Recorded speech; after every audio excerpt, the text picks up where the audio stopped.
This channel does not promote any violent, harmful, or illegal activities. All content provided by this channel is meant for an educational purpose only. Brought to you by V-Guard, co-powered by Sensodyne O Bimal, বলো কথা কেশরী।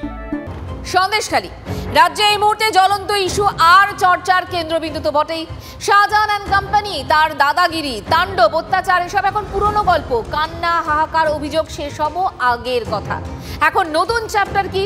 নতুন chapter হলো আতঙ্ক, আশঙ্কা আর রহস্য। হ্যাঁ, রহস্যই বটে।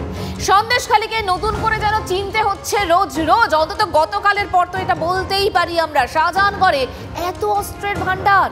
ভাবতে পারেন, ভোটের বাজারে এক বেনজির ছবি গতকাল দেখেছে এই বাংলা। শাহজাহান ঘনিষ্ঠের বাড়িতে মিলেছে অস্ত্র ভান্ডার, উদ্ধার প্রচুর অস্ত্র এবং বিস্ফোরক, আর তার মধ্যে ছিল কোল্ট, যা কিনা অফিসিয়াল পুলিশ রিভলভার। সেটা কি করে শাহজাহান ঘনিষ্ঠের বাড়িতে গেল? বাইরে তো তা বিক্রি হয় না। তাহলে পুলিশের জন্য তৈরি এই রিভলভার কিভাবে বাইরে এলো? কিভাবে শাহজাহানের ঘনিষ্ঠের বাড়িতে গেল? কোথা থেকে পেল? প্রশ্নগুলো তো নিশ্চিতভাবে চিন্তা বাড়াবেই। নেপথ্যে কোন রহস্য? এখন চলছে তার উত্তর খোঁজার পালা। তার উপর আবার বইছে রাজনৈতিক ঝড়। অস্ত্র উদ্ধারের ঘটনা নিয়ে মুখ খুলেছেন খোদ মুখ্যমন্ত্রী। অভিযোগ, ভোটের বাংলায় এভাবেই আতঙ্ক তৈরির ছক কষছে বিজেপি।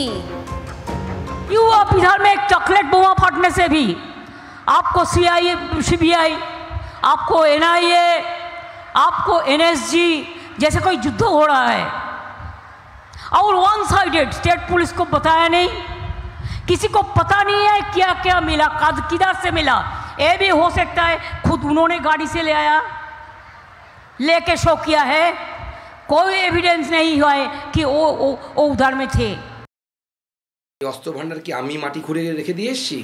না, শুভেন্দু অধিকারী, দিলীপ ঘোষ, রাহুল সেনা, বিজেপির যারা নেতা, তারা এই অস্ত্রগুলো রেখে এসছে। এর অস্ত্রটা পৌঁছলে কি করে? মমতা বন্দ্যোপাধ্যায় মানবেন না তার পুলিশের ব্যর্থতা? এতগুলো বিদেশ থেকে তৈরি অস্ত্র ঢুকে গেল, আপনার ইন্টেলিজেন্স বিভাগ, গোয়েন্দা বিভাগ কিছু জানতে পারলো না। কাদের রাখেন আপনি? কাদের পোষেন মাইনে দিয়ে? অপদার্থ সব পুলিশ আপনার। একদিকে তৃণমূল প্রশ্ন তুলছে সন্দেশখালীতে এনএসজিকে ডাকার যৌক্তিকতা নিয়ে। বিজেপি যা এক কথায় উড়িয়ে দিতে ব্যস্ত। এক্ষেত্রে কংগ্রেসের মুখেও কিন্তু কার্যত একই কথা। কি বলছে তারা, শুনুন। হাইকোর্ট সিবিআইকে তদন্ত করার নির্দেশ দিয়েছে। সিবিআই মনে হয়েছে এনএসজিকে আনা দরকার। এখানে কোন পার্টির কিছু বলার আছে বলে আমার জানা নাই। হাইকোর্টের নির্দেশে সিবিআই তদন্ত, সেই সিবিআই তদন্তে কাকে ডাকবে না ডাকবে সিবিআই ব্যাপার। বুঝতেই পারছেন, সন্দেশখালীর আঁচে পুড়ছে বাংলা বারবার। ভোটের আগে থেকে তো ছিলই, আর এবার ভোটের মধ্যেও উত্তাপ চড়ছে। সামনে আসছে একের পর এক চমকে দেওয়া তথ্য। কি কি তথ্য? ইতিমধ্যেই সন্দেশখালীতে অস্ত্র উদ্ধারে উঠে এসেছে কলকাতা কানেকশন। আর কি তথ্য পাচ্ছি? জানা গেছে কলকাতার অস্ত্র ব্যবসায়ীর কাছ থেকে কেনা হয়েছিল কার্তুজ। আর কি পাওয়া যাচ্ছে? ওই বিপুল পরিমাণে কার্তুজ কেনার বিল উদ্ধার করেছে সিবিআই। এমনকি এই উদ্ধারে যে কানেকশন পাওয়া যাচ্ছে, কলকাতা কানেকশন, যে কথা আপনাদেরকে বলছিলাম, আরও জানা যাচ্ছে। আরও কি জানা যাচ্ছে? আরও যে জানা যাচ্ছে যে এই যে অস্ত্রগুলো উদ্ধার হয়েছে, কার্তুজ কেনার বিল উদ্ধার হলো, অস্ত্র ব্যবহারের লাইসেন্স, সেই লাইসেন্স শাহজাহানের ছিল জানতে পেরেছেন তদন্তকারীরা। এখন প্রশ্ন হলো এত অস্ত্র চুরির নাকি কারো নামে ইস্যু করা হয়েছিল? উদ্ধার হওয়া বিদেশি অস্ত্র খোলা বাজারে পাওয়া যায় না, তাহলে বিদেশ থেকে পাচার করা অস্ত্রই কি সোজা পৌঁছতো শাহজাহানের ডেরায়? এখন অনেকগুলো প্রশ্ন, যার উত্তর পাওয়া বাকি। আর তার মধ্যে আবার উকি দিচ্ছে আর এক আশঙ্কাও। সন্দেশখালীতে এনআইএ তদন্ত কি এখন সেফ? সময়ের অপেক্ষা। বোমা অস্ত্র উদ্ধারের ঘটনার প্রাথমিক তদন্তের পর এফআইআর করতে পারে এনআইএ, এবং নিয়ম বলে যে কোনো বিস্ফোরক উদ্ধারের ঘটনাতেই এনআইএ তদন্ত করতে পারে। এক্ষেত্রে বিদেশি অস্ত্র উদ্ধার হওয়ায় জাতীয় নিরাপত্তার বিষয়টিও জড়িত।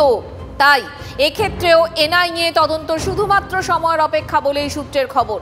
শাহজাহানের ঘনিষ্ঠ হাফিজুল খানের আত্মীয় আবু তালেব মোল্লার বাড়ি থেকে গতকাল বিদেশি 9mm, দেশি 7mm বোমা, কার্তুজ সহ দেশি বিদেশি 15টি আগ্নেয়াস্ত্র উদ্ধার হয়েছে।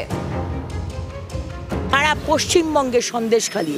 আর আমরা তো দেখতে পাচ্ছি কেন মুখ্যমন্ত্রী শেখ শাহজাহানের পাশে দাঁড়িয়েছেন।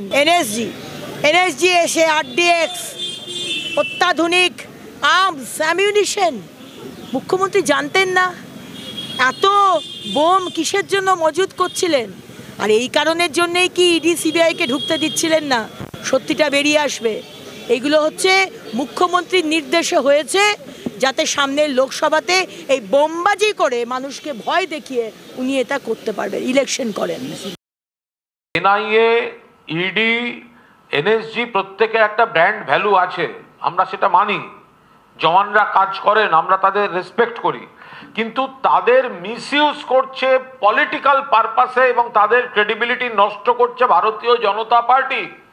নইলে কালকে ওই যন্ত্রটা, ওটাকে দিয়ে মৌরলা মাছ বইয়েছে কাল ওটা বাড়ি গিয়ে এক ঠোঙা মৌরলা মাছ নিয়ে এসছে। অন্যগুলো শুনলাম অনেকগুলো মডেলের অ্যান্টিক ভ্যালু আছে, ওগুলো নাকি এখন প্রোডাকশনও হয় না, দ্বিতীয় বিশ্বযুদ্ধের সময় ব্যবহার হয়েছে। এখন দ্বিতীয় বিশ্বযুদ্ধের সময় ব্যবহার হওয়ার কোনো মডেল শাহজাহানের জমানো শখ ছিল। ওনার নাটক করে যখন ওনার আবার ওই ভ্যানে তুলবে, উনি যেমন তখন নাটক শুরু করেছিলেন রোজভ্যালি বিষয়ে, চাপড়াতেন, চাপড়ে পুলিশ ভ্যান চাপড়ে ওনার গলা থামানো হতো, তখন কাঁদতেন, হাসতেন, গড়াগড়ি খেতেন। তখন যে নাটক দেখেছিলেন, ওই নাটকের জন্য ওনাকে তৈরি হতে বলুন। নাটক পশ্চিমবঙ্গে দেখে ফেলেছে, পশ্চিমবঙ্গের মানুষজন ওনাদের সব নাটক দেখা শেষ, এবার এনআইএর নাটক ওনারা দেখবেন। Brought to you by V-Guard, co powered by Sensodyne ও ভিমল, বলো কথা কেশরী।